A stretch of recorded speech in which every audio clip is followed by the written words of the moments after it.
성도 여러분, 우리는 지난 8개월 동안 우리 요한계시록의 말씀을 들었습니다. 요한계시록의 말씀은 예수님께서 다시 오셔서 이루실 새 하늘과 새 땅에 대한 새 예루살렘의 비전을 끝으로 이 요한계시록의 말씀이 마무리되는 것을 들었습니다. 예수님이 다시 오신다. 예수님이 다시 오신다는 이 소식이 이 세상의 종말이 될 것이다. 이것을 이제 요한계시록의 말씀을 통해 우리가 살펴보았습니다. 그런데 이 요한계시록의 말씀에서 우리가 지난주 말씀을 통해 살펴본 것처럼 주님이 다시 오신다는 것은 주님이 여기 안 계시기 때문에 주님이 다시 오신다는 말씀이 아니라 그랬죠. 주님은 이미 우리를 다스리시고 온 세상의 왕으로서 우리와 함께하고 계시는 가운데 주님이 친히 눈에 보이도록 현존으로 찾아오신다. 그래서 제가 파루시아, 주님의 강림하심에 대한 말씀 여러분들께 말씀드렸습니다.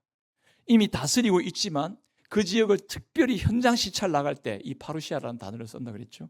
마찬가지로 주님은 다시 오실 우리가 주님을 바라는 것은 주님이 우리를 십자가에서 죽으시고 부활하셔서 하나님 보좌 우편에서 성령으로 말씀으로 우리와 함께 하시면서 이 세상을 통치하시고 다스리시는 중에 주님이 다시 오셔서 온 세상을 완성시킬 때가 있다는 것을 기대하면서 살아가는 것, 이것이 바로 주님의 다시 오심을 기대하는 주님 재림 신앙의 핵심이라 그렇게 말할 수가 있습니다.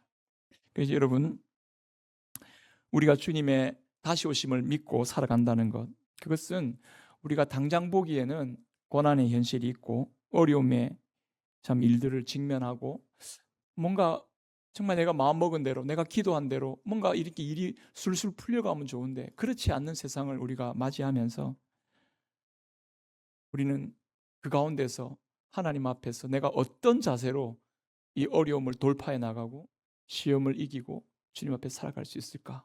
여러분, 주님 다시 오시면 우리의 모든 지금 아픔과 고난과 그 어려움들을 다 눈물시켜 주시고 하나님의 완전한 구원을 허락해 주실 것임을 우리가 믿고 나가는 겁니다. 주님은 지금 나의 이 고난 가운데서 함께하고 계시면서 최종적으로 이것을 가장 온전한 자리로 이루실 것을 기대하는 마음으로, 주님 다시 오실 거구나, 이거 믿는 거죠. 지금 내가 고난 중에 있지만 예수님과 함께 믿음으로 살아가는 이 믿음의 삶이 때로는 어려움이 있고 때로는 참 이게 뭔가 설명이 안 되는 여러 가지 일들로 힘겨움에 마주하고 있지만 이게 끝이 아니구나. 주님이 온전하게 나를 구원해 주실 때가 있구나. 여러분, 이걸 믿고 예수님 의지하며 살아가는 것, 이게 바로 다시 오시는 예수님을 믿고 살아가는 길이다, 이렇게 말할 수가 있습니다. 그래서 여러분, 주님 다시 오신다는 이 믿음, 이걸 여러분들이 오해하면 안 됩니다. 주변의 사이비 종교 집단들이나 신비적인 종말론을 말하는 사람들 흔히 만나게 됩니다. 이단들, 특히 이단들의 특징이 잘못된 종말론들이 많거든요. 신비주의 종말론의 핵심이 뭐냐면 이 세상 다 없어지고 새로운 뭐가 이루어질 거니까 신천신지, 그죠? 신천지 뭐 이렇게 이루어질 거니까 거기에 마음 두고 여기 현실의 삶에 대해서는 비현실적으로 생각하고요. 그 자기들이 만들어 놓은 어떤 이론대로 그렇게 이끌어 가려고 하는 거죠. 그래서 이 잘못된 신비주의 신앙에 빠져들면 자신의 현실적인 삶, 가정의 삶, 이런 것을 많이 망치는 그런 것들을 많이 경험하게 되는 거죠. 우리는 이 종말의 신앙을 갖고 살아간다는 것, 이건 그냥 내가 죽고 난 다음에 천국이 있을 거야, 그리고 주님 다시 오신다고 그랬으니까 이 세상은 불타 없어질 거고 새로운 세상이 있을 거니까 그때 지금 여기서는 되는 대로 적당히 세상 따라 살아가고 그리고 주님 다시 오시면 새로운 새날이 이루어질 거니까 그렇게 살자. 여러분, 이거는 성경이 말하는 종말의 신앙이 아니에요. 이런 마음에 빠져들지 않고 이미 예수 그리스도 안에서 하나님의 나라가 시작이 되었고 지금 내가 믿고 의지하는 그 주님께서 마지막 하나님 나라의 완성을 이루기까지 나를 붙들어 인도하고 계실 것이라 이 믿음 가지고 그 다시 오실 주님 바라보면서 끝까지 믿음으로 신실하게 흔들림 없이 살아가는 것, 바로 이게 여러분 이 참된 모범적인 종말의 신앙의 모습이라는 것을 잊지 마시기 바랍니다.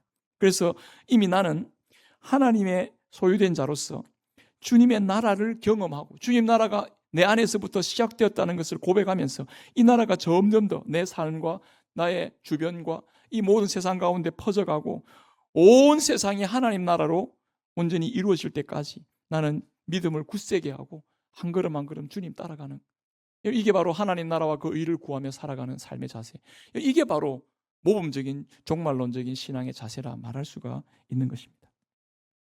삶의 목적이 뚜렷해지는 거죠. 영어로 end라는 뜻이 끝이라는 뜻도 있지만 목적이라는 뜻이 있습니다. end의 뜻이. 여러분, 우리는 하나님께서 이 세상 처음 창조할 때부터 저와 여러분들에게 목적을 두고 계셨습니다. 이 삶에 아무 목적 없이 무의미하게 이 땅에 온 사람 아무도 없습니다. 하나님은 저와 여러분들에게 분명한 목적을 두고 이 땅을 살게 하셨습니다.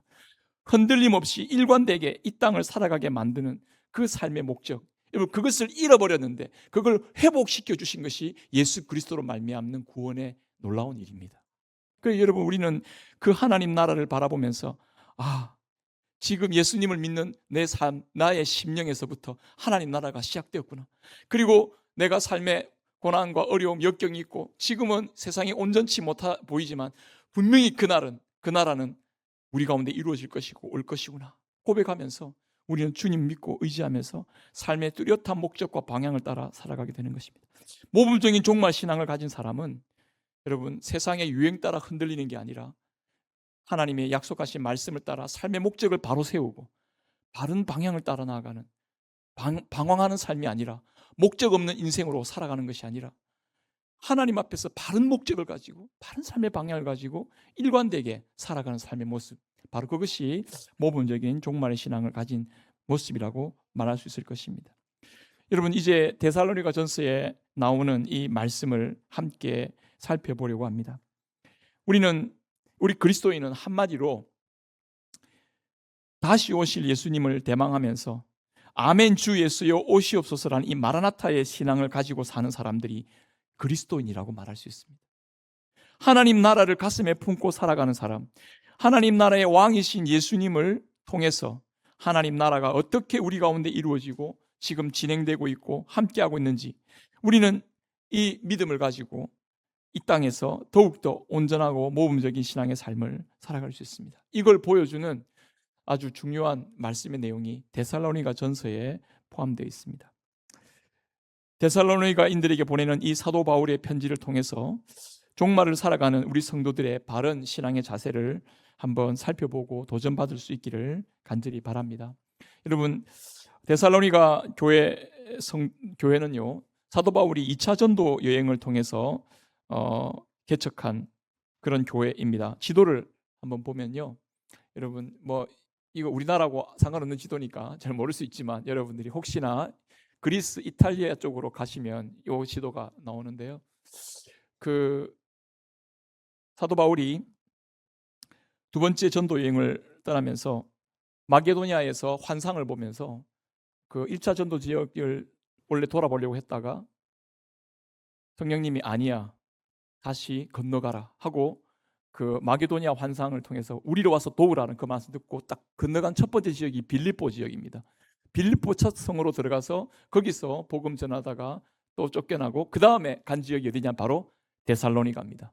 데살로니가에서 그는 복음을 전했는데 사도행전 17장을 보니까요 복음을 딱 3주 안식일에 딱 3번 전했습니다. 안식일에 3번. 3주를 있었다는 거죠. 근데 아마 그렇게 회당에는 3주를 있었지만 데살로니가 지역에는 한 3개월 정도 있었던 것으로 보입니다. 사도 바울이 3개월 동안 복음 전하면서 그곳에 복음을 전했는데 교회가 개척이 됐어요. 놀라운 정말 복음 전도자 사도 바울이죠. 그 복음을 전해서 3개월 만에 개척된 교회가 바로 데살로니가 교회인데 여기서도 그 빌립보 사람들 중에서 막 사도 바울을 쫓아서 온 사람들 때문에 핍박을 받아서 다시 사도 바울이 도망을 가야 됐습니다. 그래서 그 고린도로 이렇게 가게 되는데, 그때 가면서 디모데를 다시 돌려보내서 이 데살로니가 성도들에게 위로하면서 너희들 고난 중에 있지만 잘 참고 믿음으로 살아야 된다라고 이야기하면서 이제 이 데살로니가 교회에 편지를 보낸 내용이 바로 이 데살로니가 전서입니다. 데살로니가 이 교회를 세우는 과정에서 사도 바울이 전한 복음의 내용이 사도행전 17장 3절에 이렇게 기록이 되어 있습니다. 사도행전 17장 3절 우리 다 같이 한번 읽어보겠습니다. 시작.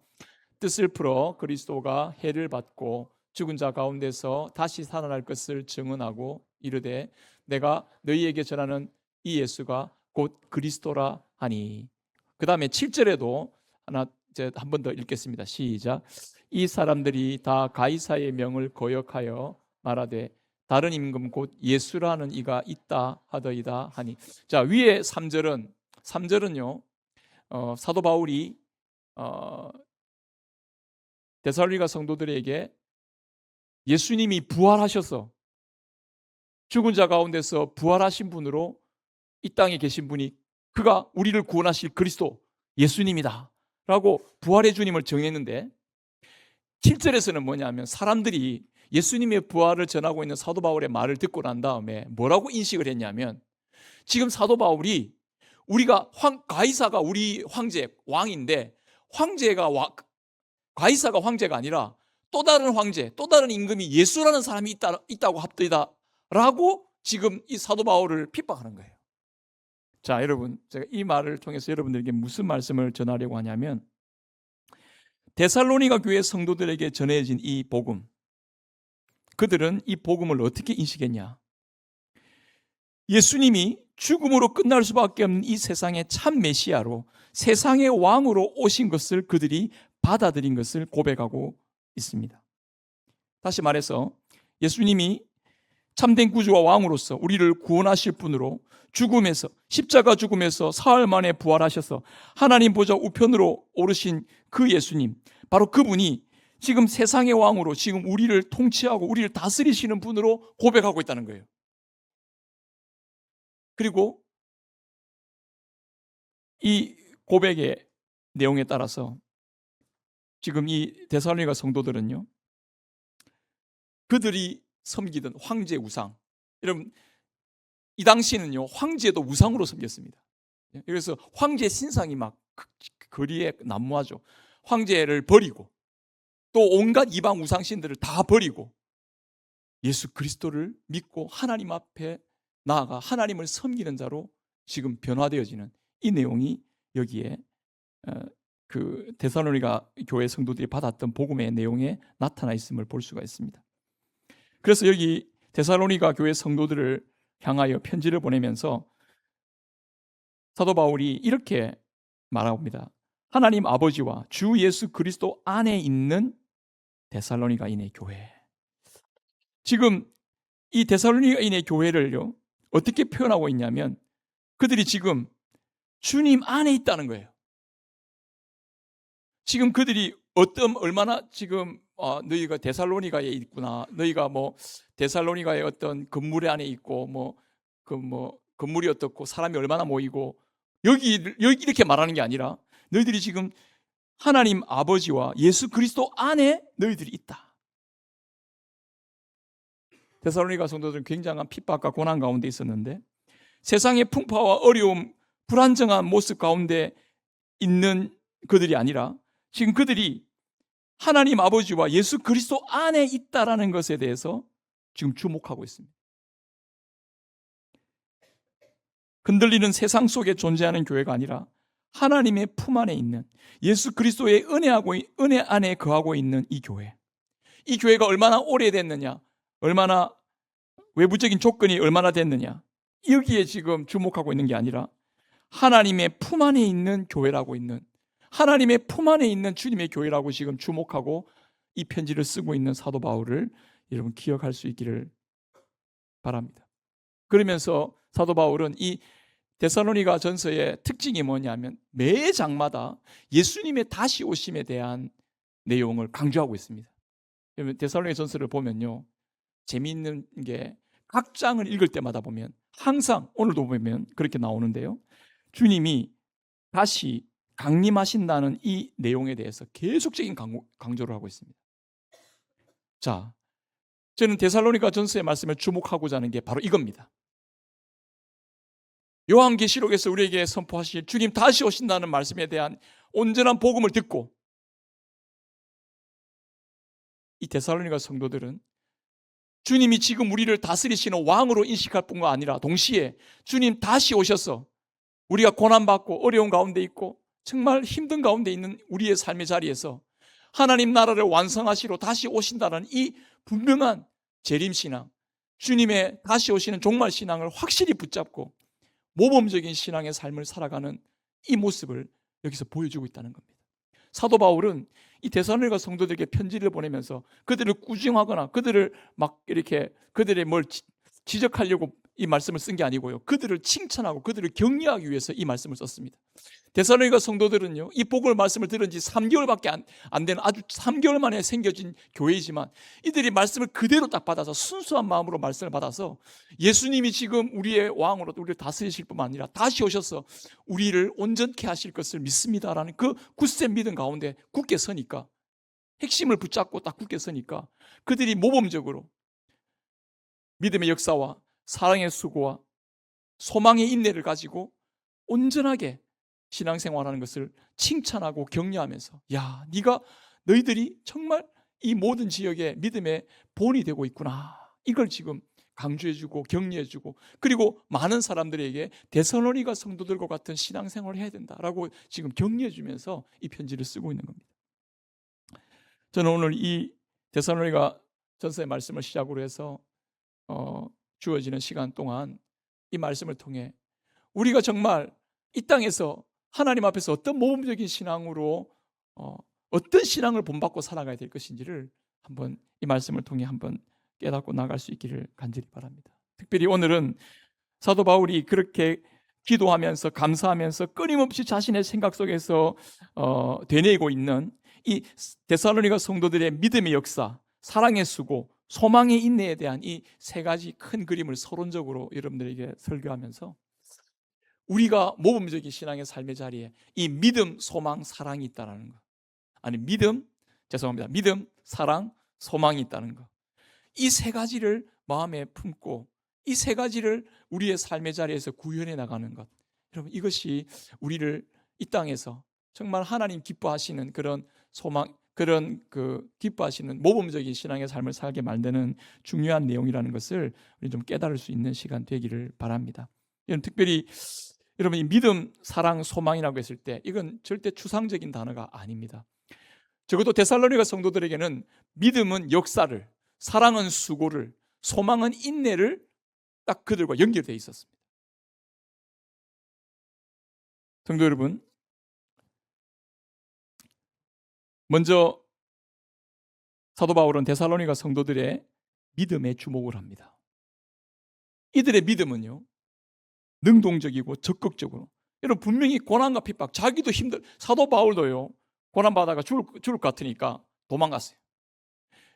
그러니까 이 사도행전 17장의 기록에 보면요, 그 사도 바울을 끌어들인 야손이라는 사람을 막 핍박하고 막 추궁해가지고 바울 어디 있냐 찾아내라 하고 막 얼마나 고난을 주고 힘들게 하는지 모릅니다. 여러분, 그런데 그런 고난과 핍박이 있는 상황 속에서 데살로니가 성도들은요, 놀랍게도 굉장히 적극적이고 능동적인 신앙을 그들이 보이고 있는 거예요. 6절을 보면요, 여러분, 이렇게 말하고 있습니다.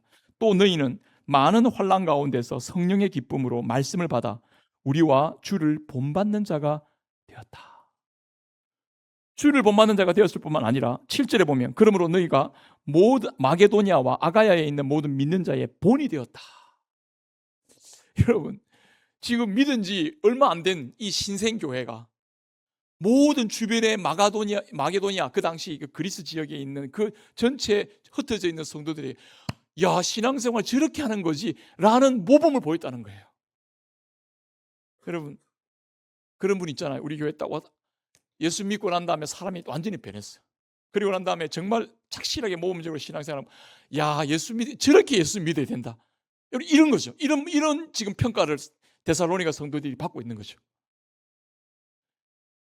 들어봤어? 데살로니가 성도들이 사도 바울의 복음을 어떻게 받아들였는지, 그리고 그들이 복음 받아들이고 그들이 섬기던 우상 다 때려치우고 예수님 앞에 나아가서 하나님을 섬기고, 주님께서 왕이심을 고백하고 주님을 섬기고, 주님 다시 오셔서 그들의 어려움과 고난 속에서도 그들이 묵묵하게 인내하면서 믿음, 사랑, 소망의 삶을 그렇게 살아가고 있다는 소식 들었어? 우리도 이런 삶을 살아가야 되겠다. 이렇게 지금 주변의 사람들이 막 입으로 소문이 다 나가지고요, 주변 사람들에게 야, 신앙생활 이렇게 하는 거구나, 이걸 보였다는 거예요. 여러분, 믿음은 내 마음 안에 있는 게 아닙니다. 믿음은 내 삶의 모습 속에 나타나게 돼 있어요. 그 믿음이라고 하는 것, 보이는 겁니다, 여러분. 믿음은 보이지 않는 게, 물론 믿음이라는 건 근본적으로 하나님 보이지 않고, 그죠? 근데 믿음을 가지면 사람이 믿음을 가진 사람과 믿음을 가지지 않는 사람은요, 분명한 삶의 차이가 납니다. 이게 없다? 그러면 믿음이 없는 거죠. 믿음으로 드러난 이 역사, 믿음의 역사라는 게 뭐냐면 만들어낸 어떤 결과물입니다. 사람들이 믿음 생활은 저거구나라고 사람들이 인식할 정도의 변화가 있는 거죠. 이 데살로니가 성도들에게 뚜렷한 나타났던 변화가 도대체 무슨 변화인가? 9절 10절이 우리에게 아주 중요한 답을 주고 있는데요, 9절 10절을 이렇게 뒷부분 이렇게 나오고 있습니다. 너희가 어떻게, 9절 후반부고, 너희가 어떻게 우상을 버리고 하나님께로 돌아와서 살아계시고 참되신 하나님을 섬기는지와, 두 가지죠. 하나님을 섬기는 것. 두 번째, 죽은 자들 가운데서 다시 살리신 그의 아들을 하늘로부터 강림하실 것을 기다리는, 이 두 가지가 뚜렷하게 다른 사람들에게 구별되게 나타났다는 거예요. 저 예수 믿네? 예수 믿는 게 모습이 드러났다는 겁니다. 믿음의 역사가 나타나는 거죠. 믿음의 어떤 결과물이 나오는 거죠. 우상을 버리고 하나님을 섬기는 데살로니가 성도들의 믿음. 사랑하는 여러분, 이 우상을 섬겼다는 그들이 하나님 앞으로 돌아오는 이 내용, 여러분들이 사실은 뭐 어떤지는 잘 모르지만 요즘 젊은 사람들이 이렇게 우상을 생각하면, 우상을 버리고 하나님을 섬긴다는 게 여러분 어떻게 딱 느껴집니까?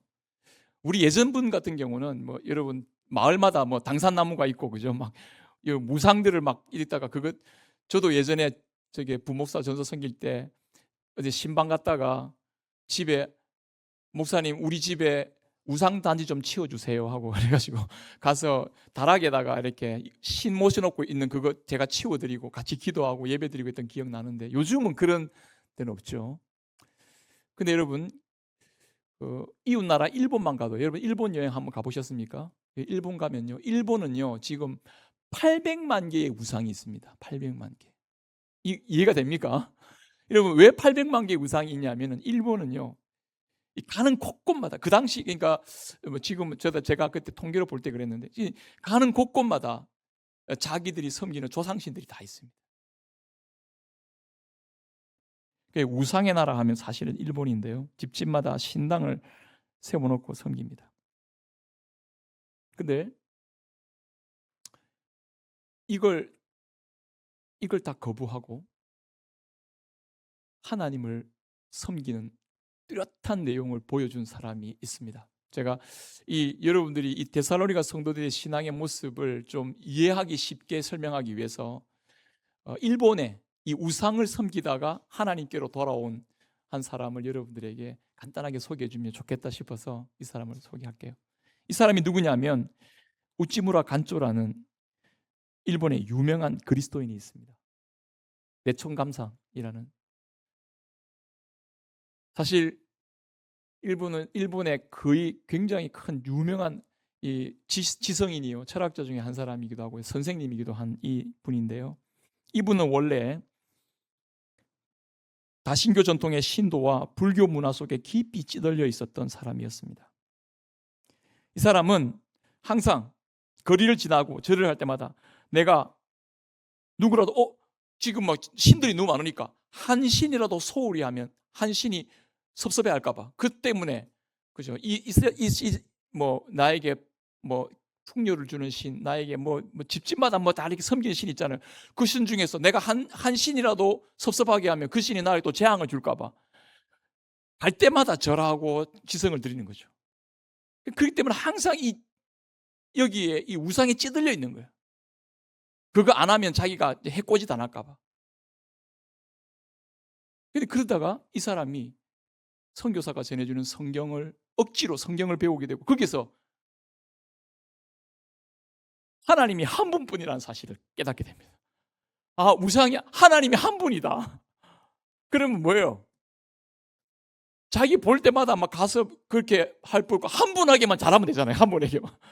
자기가 예수님 처음 믿게 될 때, 나는 어떻게 그리스도인이 되었는가라는 유명한 책이 있는데요. 그 책에 보면 자기가 어떻게 예수님 믿게 됐는가를 설명하면서 이렇게, 나는 그 수많은 당시 800만 개나 되는 이 신상들에게 거리를 지날 때마다 그렇게 절하면서 다녔는데 이제는 내가 그 신들에 짓눌려서 두려움 가운데 불안한 가운데 살 필요 없고 한 분 하나님만 섬기면 되니까, 거기서 오는 해방감, 그에서 오는 자유, 그걸 통해서 자기가 얼마나 영적으로 이렇게 변화되고 나니까 삶이 자신감과 담대함이 생기고 삶을 보는 눈이 달라집니다. 여러분, 이 우찌무라 간조는요, 일본이 대동아 전쟁을 일으키고 온 세계를 전쟁 바닥으로 뒤엎었을 때 홀로 딱 서서 이 전쟁은 하나님이 기뻐하지 않습니다. 전쟁을 당장 그만두시오. 이것 때문에 학교에 선생에서 잘리고 온갖 고난을 당합니다. 그런데 결국 이 일본 전쟁 망할 겁니다 하고 선언했던 일본 사람인데 이 사람은 매국노로 찍혀가지고요. 나중에 일본이 이 사람이 딱 바른 말을 한 걸 알고 이 사람 때문에 그 일본의 회복에 엄청나게 큰 영향을 받게 됩니다.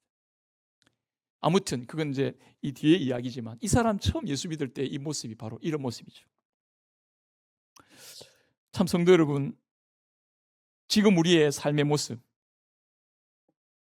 어쩌면 우리 주변에는 이 세속의 현시의 도시는 예전보다 더 정교한 우상들이 우리 주변에 가득하다고 볼 수 있습니다. 돈과 권력과 명예와 헛된 야심으로 우리를 유혹하는, 우리의 마음을 빼앗는 온갖 우상들이 우리 주변에 즐비합니다. 어떤 사람들은 일에, 어떤 사람은 스포츠에, 어떤 사람은 텔레비에, 어떤 사람은 영상 매체에, 온갖 음식에, 술에, 마약에, 성에 충성하며 거기에 빨려 들어가고 있는지 모르겠습니다. 제가 너무 극단적으로 표현했나요? 그러나 여러분, 이거 조금 못하면 여러분 불행해질 것 같습니까? 내가 돈 좀 못 가지면 요즘 보니까 막 주가가 올라가지고 주식 이번에 산 대박 났을 건데, 여러분 거기에 막 매여 있는 사람들, 그거 못 사서 내가 여러분들 불행해질 것 같습니까? 내가 그 집에 못 살면, 내가 저 옷 못 입으면, 내가 저 행동 못하면 그게 다 우상에게 끌려다니는 거하고 뭐가 다르겠습니까? 여러분 그거 없어도, 그거 안 해도, 그거 성공 안 해도 하나님만 제대로 섬기면, 진정한 하나님으로부터는 하나님의 은혜와 사랑을 힘입고 나가면 여러분 거기에 진정한 인생의 삶의 길이 열리고 참된 복이 거기 있다는 거, 여러분 그게 우리가 믿는 신앙 아니겠습니까? 여러분 거기 세상이 주고자 하는 거기에 헛된 게 내가 빨려 들어가지 않고 나는 주님 섬기는 사람이다, 그거 포기하고 예배 자리에 나온 거 아닙니까? 저는 믿음의 역사 중에 우리 가운데 모든 우상을 버리고 하나님을 섬긴다고 하는 가장 첫 번째 믿음의 표가 뭐냐면 예배입니다, 여러분. 저 사람 하나님을 예배하는 사람이었네? 믿음이 뭡니까? 하나님을 예배하는 사람으로. 여러분, 이런 표현이 여러분들 많이 들었죠? 예배에 목숨 걸라는 그런 표현들 많이 들은 정말 그렇습니다. 여러분 그렇지 않습니까? 뭐가 우리 인생을 진정한 안식과 진정한 위로와 진정한 행복과 진정으로 우리를 구원하는 길에 하나님이 우리의 아버지 되심과 예수 그리스도로 말미암아 우리를 구원하신 그 은혜에 있음을 알고 하나님을 섬기고 하나님을 예배하는 바로 거기에 우리의 참된 구원의 길이 있는 줄 믿습니다. 그 우상을 버리고 주님을 섬기는 것, 이 믿음의 역사, 여러분 온전히 하나님을 잘 참되게 예배드리는 저와 여러분 될 수 있기를 바랍니다. 세상의 우상에 끌려다니는 자들이 아니라 하나님을 예배하는 그런 삶의 자리에서 하나님을 우러러 예배하고 헛된 우상에 빠져 있었던 우리의 마음 벗어나서 살아계신 하나님 한 분 바라보면서 나아가는 저와 여러분 되기를 간절히 바랍니다. 여러분 이것이 정말 하나님 기뻐하시는 모범적인 신앙생활의 가장 첫걸음이고 가장 근본이고 모든 것이라고 말할 수 있습니다. 그 예배하는 신앙에서부터 한 걸음 더 나아가서 사랑의 수고, 여러분 이 사랑이라는 것, 모범적인 신앙의 삶의 자리에서 하나님의 택하심의 은혜를 확신하며 살아가고 있는 데살로니가 성도들의 모습을 발견할 수가 있습니다. 사도 바울이 이들에게 4절 5절에 이렇게 말합니다. 하나님의 택하심을 받은 형제들아, 너희의 사랑하심을 받은 형제들아, 너희를 택하심을 아노라. 사도 바울은 데살로니가 성도들이 이렇게 모범적인 신앙생활을 하는 그 근거에는 하나님이 그들을 사랑하시고 그들을 택하셨으면 안다라고 말하고 있습니다. 여기 사도 바울이 데살로니가 성도들을 칭찬하고 있는 것은 그들의 심성이 착해서, 그들의 능력이 뛰어나서, 그들이 지혜가 있어서, 그들이 다른 사람들로부터 정말 대단한 것을 뭔가 이루어내어서 그렇게 그들을 칭찬하고 있는 것이 아니라 그들이 하나님의 사랑하심을 받고 택하심을 받은 것을 깨닫고 그 사랑을 깊이 받아들이면서 그 사랑을, 하나님의 사랑을 항상 의식하며 살아가고 있는, 바로 여기에 그들의 모범적인 신앙의 모습의 핵심이 있었다는 거예요. 이 택하심과 사랑은요, 구약 성경에 이렇게 아주 잘 표현되어 있습니다. 하나님 백성, 이스라엘 백성들을 택하셔서 사랑하셨다는 표현이 신명기에서 나오는데요, 이 구약의 표현을 그대로 갖고 온 건데 우리 신명기 7장 6절에서 8절을 한번 같이 읽어볼까요? 우리 같이 한번 읽겠습니다. 시작.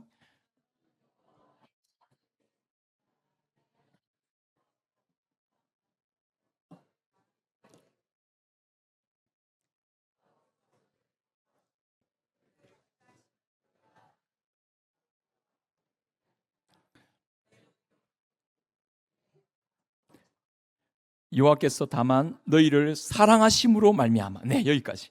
사랑하심으로 말미암아. 저는 여러분들 한 사람 한 사람을 여기에 함께 해서 주의 백성으로, 예수님 믿고 주의 백성, 주의 자녀로 살아가는 여러분들, 내가 바로 하나님의 영원한 사랑 아래에 있다는 사실에 대한 확신을 가지고 살아갈 수 있기를 간절히 바랍니다. 여러분, 이것이 온갖 경쟁과 비교와 우리를 강박으로 몰아가고 있는 이 세상 속에서 감사와 기쁨으로 매일매일 모범적인 신앙의 삶을 살아가게 만드는 원동력이 여기 있다고 저는 믿습니다. 사랑하는 여러분, 세상은 비교를 통해서 쟤가 좀 사랑받을 만하네, 쟤가 좀 더 가진 게 많네, 쟤가 좀 열심히 하네, 그렇게 하면서 그 사람을 이렇게 몰아갑니다. 세상에 사랑받을 만한 사람이 되려고 엄청 노력합니다. 죽도록 일합니다. 그러나 여러분, 우리는 세상에 사랑받으려고 그렇게 사는 자들이 아니라 이미 하나님의 영원한 사랑 아래에 있는 자로서 이 땅을 살아간다고 하는 이 분명한 확신과 담대함, 그래서 여러분들의 삶의 이유가 하나님의 영원한 사랑임을 기억하면서 감사와 기쁨이 여러분들의 삶의 자리에 온전히 아로새겨질 수 있기를 간절히 바랍니다. 데살로니가전서 맨 끝에 보면요, 여러분 가장 잘 아는 항상 기뻐하라, 쉬지 말고 기도하라, 범사에 감사하라, 이것이 우리 주 예수 그리스도 안에 있는 하나님의 늘 향하신 뜻이라고 했습니다.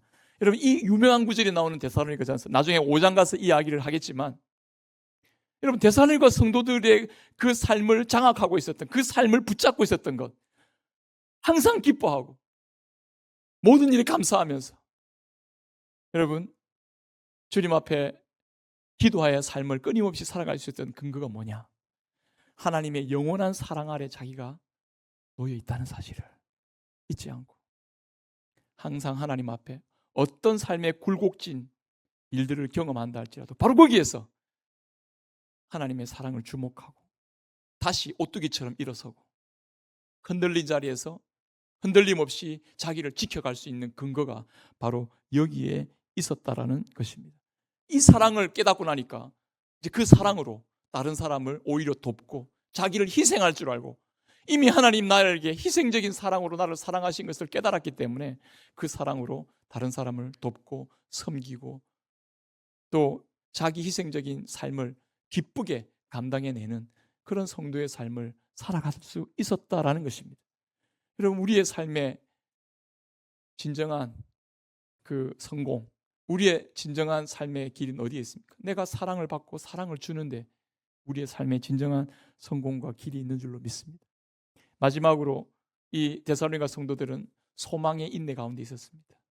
소망의 인내는 지금 계속 아마 데살로니가 전서에서 가장 강조되고 있는 부분인데요, 주님이 다시 오셔서 주님을 기다리는 거죠.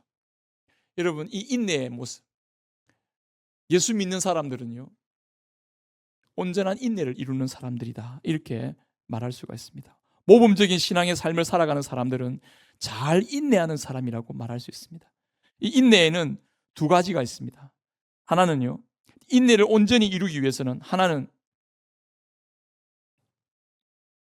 단순히 눈앞에 있는 어떤 것을 바라보기보다는 조금 멀리 보고 한 곳을 최종적으로 이루어질 것에 대한, 최종적으로 어떤 일이 이루어질 것에 대해서 이렇게 멀리 볼 줄 아는 눈이 필요합니다. 자, 첫 번째 뭐라고요? 인내는요, 좀 멀리 볼 줄 아는 눈이 필요합니다. 주님을 기다리고 있는 이들, 주님이 다시 오신다는 것, 이미 주님이 우리와 함께하고 계심을 믿고 있는데 주님이 다시 오신다는 말은 뭐냐면, 내 삶에 주님이 완전하게 내 삶을 구원하실 그때를 기억하면서 이렇게 멀리 보는 눈이, 지금 당장 내가 좀 돈이 없고 힘드네, 내가 어려운 고난을 당했네, 거기에 따라 주님 나를 사랑하나 안 사랑하나 그렇게 비교하지 않고 조금 멀리 보는 거죠. 이 모든 과정을 통해서 주님이 나를 얼마나 사랑하시는지를 보일 거야. 그게 인내가 되는 거죠. 여러분, 조금 멀리 보세요.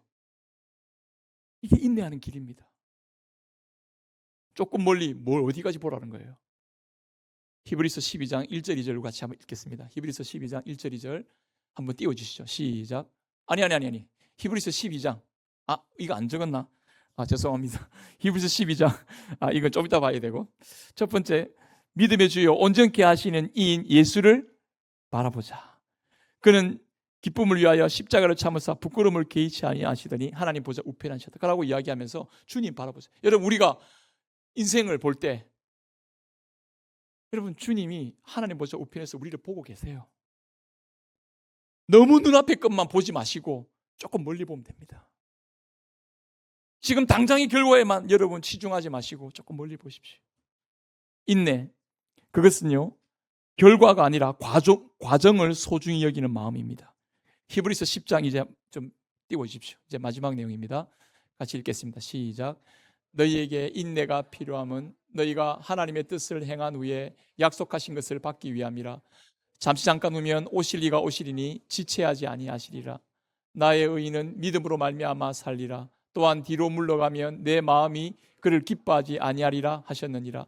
우리는 뒤로 물러가 멸망에 빠질 자가 아니요 오직 우리 영혼을 구원함에 이르는 믿음을 가진 자니라. 아멘. 여러분, 여기서 강조되고 있는 건 뭐냐면 우리가 믿음으로 인내하는 이 모든 과정을 주님 보고 기뻐하신다는 겁니다. 자, 여러분, 결과주의의 우상에 빠지지 마십시오. 그래서 결과가 뭔데? 항상 여기만 주목합니다. 그러나 여러분, 우리는 과정에 주목할 줄 알아야 됩니다. 과정에 주님이 함께 하셔서 우리를 어떻게 인도해 가시는지, 그 과정마다 하나님과 함께하는 삶의 그 모습을 주님이 기뻐하시고 그걸 주목하신다는 것 잊지 마시기 바랍니다. 여러분, 종말 신앙으로 사는 것, 어떤 분들은 이렇게 생각할지 모르겠습니다. 야, 끝을 알면 재미없잖아. 여러분, 근데 거꾸로 한번 생각해 볼까요? 끝을 알고 시작하면 모든 과정을 즐길 수 있습니다. 낙심하지 않고 일어설 수 있습니다. 여러분, 공포물이나 긴장감이 넘치는 드라마 볼 때, 경기 같은 거 볼 때요, 겁 많은 사람들은 못 봅니다. 근데 결과를 재방송할 때는요, 봅니다. 결과를 다 아니까.